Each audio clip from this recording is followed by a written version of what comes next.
Noong araw, kapag sinabing ang kotse ay may turbo, agad na iniisip ng mga tao na mabilis ito at mas malakas ang makina. Pero paano nga ba napapataas ng isang aparato ang lakas ng makina? Kaya ngayon, ipapakita ko sa iyo kung ano at paano gumagana ang turbo compressor.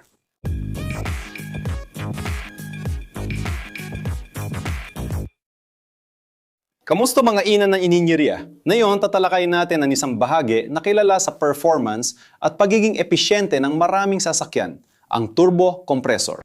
Naisip mo na ba kung paano nakakakuha ng napakagandang response at lakas ang mas maliit na kotse? O paano kaya nakakabigay ng malaking lakas ang ilang makina kahit hindi malalaki? Madalas, ang sagot ay nasa ilalim ng hood, tahimik na nagtatrabaho o minsan hindi rin, para baguhin ang mga usok ng tambutso. Para magsimula, dumiretso na tayo sa punto.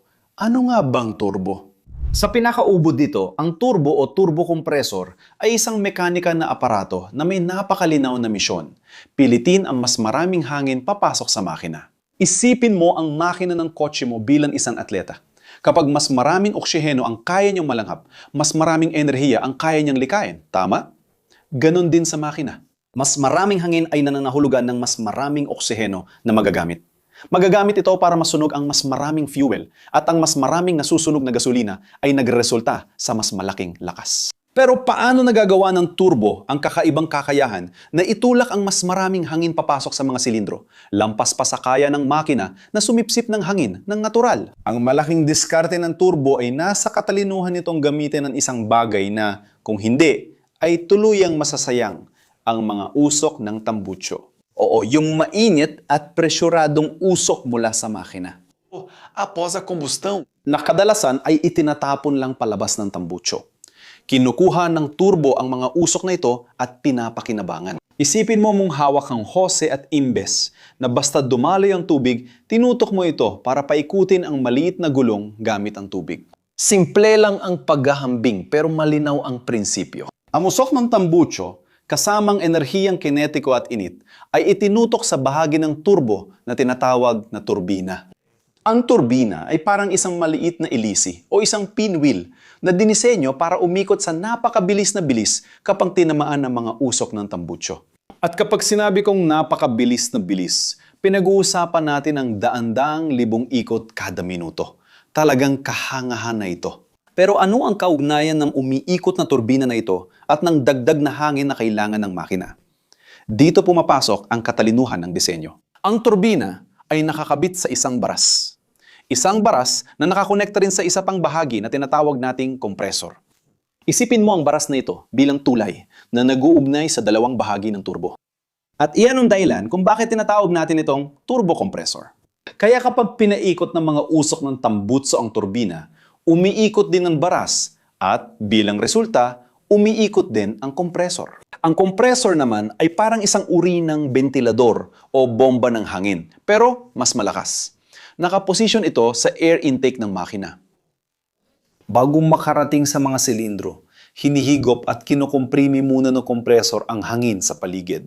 Parang nagbobomba ka ng gulong ng bisikleta, pero mas malaki at mas mabilis. Ang hangin na dati ay nasa normal na atmospheric pressure, ngayon ay kinukomprimi at pinipilit papasok sa makina. Bakit nga ba mahalaga ang pagkompress ng hangin? Naalala mo ba yung analogy natin sa atleta na kailangan ng mas maraming oxygen? Kapag pinipilit ng kompresor ang hangin papasok sa makina, sa totoo lang, mas maraming molekula ng oxygen ang inilalagay nito sa mas maliit na espasyo. Parang imbes na normal lang ang hangin na hinihigop ng makina, nakakakuha ito ng hangin na sobrang puro sa oxygen. Dahil mas maraming oxygen ang available sa bawat cycle ng combustion, mas kumpleto at mas episyente ang pagsulog ng fuel ng makina. At ang resulta? Mas matas na lakas sa torque ng makina. Ang pangangailangan na palakihin ang physical na laki nito, ibig sabihin ang displacement nito. Dito pumapasok ang isang mahalagang detalye para sa episyensya, ang intercooler. Napansin mo na ba na kapag pinipisil mo ang isang bagay, umiinit ito? Parang bomba ng hangin sa gulong na umiinit kapag ginamit.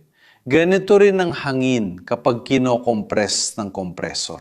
Mas hindi siksik ang mainit na hangin, kaya mas kaunti ang molekula ng oxygen kada volume.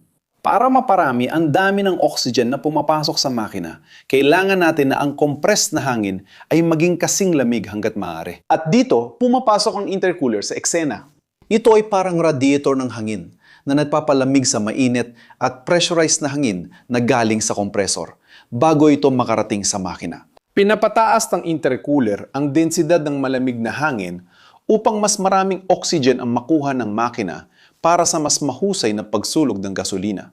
Mais potente e eficiente. Então, Para paikli ng paliwanag ng siklo, ang mga usok ng tambutso na sanay masasayang lang ay nagpapaikot sa turbina.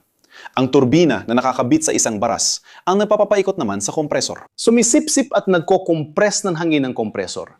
Saka dumadaan ng mainit at compressed na hangin sa intercooler para palamigin. Sa huli, ang malamig at siksik na hangin ay pumapasok sa silindro ng makina.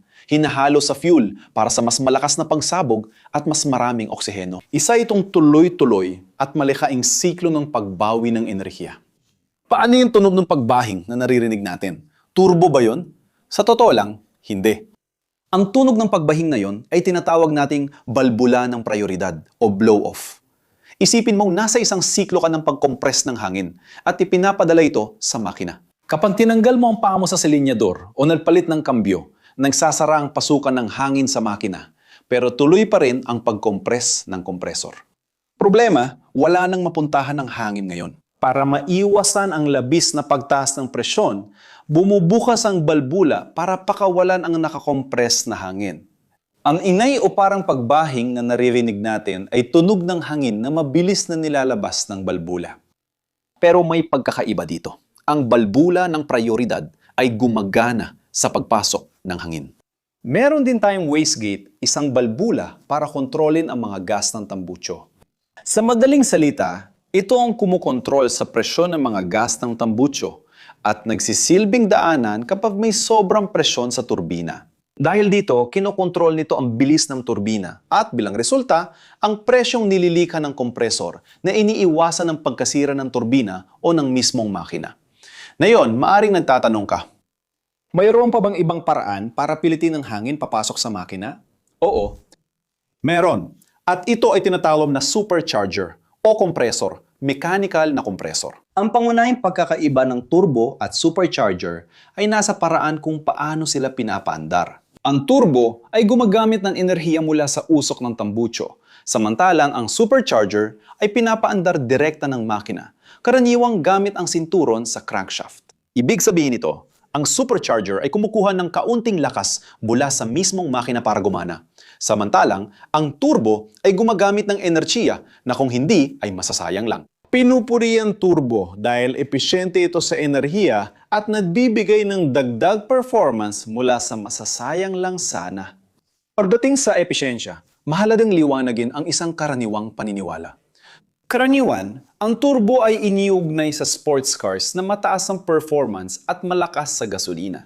Gayunpaman, sa normal na kondisyon ng pagmamaneho, ang mga modernang makina na may turbo ay maaaring nakakagulat, mas episyente sa konsumo ng gasolina kumpara sa kanilang mga katumbas na makina na walang turbo. Ginagawa ito ng turbo para payagan ang mga gumagawa ng sasakyan na gumamit ng mas maliit na makina na mas mababa ang silindrada na kayang tumumbas sa lakas ng mas malaking makina na walang turbo.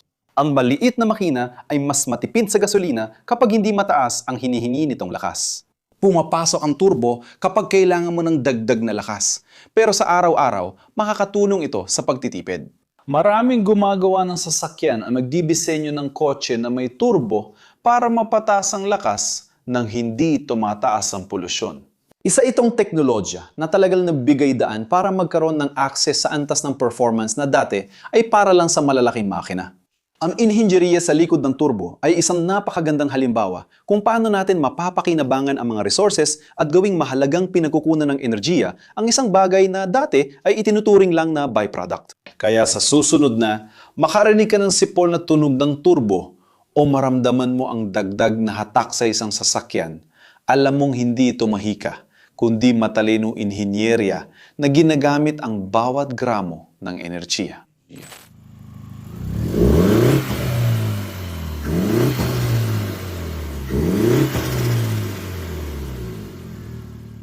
Kung nakarating ka hanggang dito at nagustuhan mong video, mag-subscribe ka na kung hindi ka pa nakasubscribe. I-like mo na rin at i-activate ang bell para sa mga notifications. At kung sa tingin mo ay interesante ang aming nilalaman, maaari kang maging miyembro para matulungan mo kaming magpatuloy sa paggawa ng mga content dito sa platform at maalala ka rin namin sa aming mga video. Kung umabot ka rito, iniimbitahan kitang tingnan ang mga kursong nire-recommenda namin. Itutok ang cellphone sa QR code sa gilid o i-click ang link sa description ng aming mga kurso. Doon makikita mo ang mga kurso sa Excel, 3D modeling AutoCAD, pagsasalita sa harap ng tao, at iba pa. Pinili namin ang mga kursong ito sa channel dahil maganda ang kalidad. Kung gusto mong umangat sa karera, tingnan mo ito. Kung gusto mong simulan ang iyong online presence at gumawa ng video para sa social media, sa QR code na ito, pinili namin ang gamit na ginagamit sa aming studio. Nakakita ka na ba ng gumaganang turbo noon? Alam mo bang nakakatulong ito sa performance ng makina? May kotse ka bang may turbo? I-comment mo dito, gusto ko malaman. May dalawang video dito sa gilid na dapat mong panuorin para dagdag kaalaman at mapukaw ang kuryosidad mo. At kung gusto mong tumulong sa amin, i-like mo ang video, mag-subscribe ka sa channel, i-activate mo ang bell at pag-isipan mong maging miyembro ng channel. Yan lang mga mahilig sa engineering. Isang malaking yakap at magkita tayo sa susunod na video.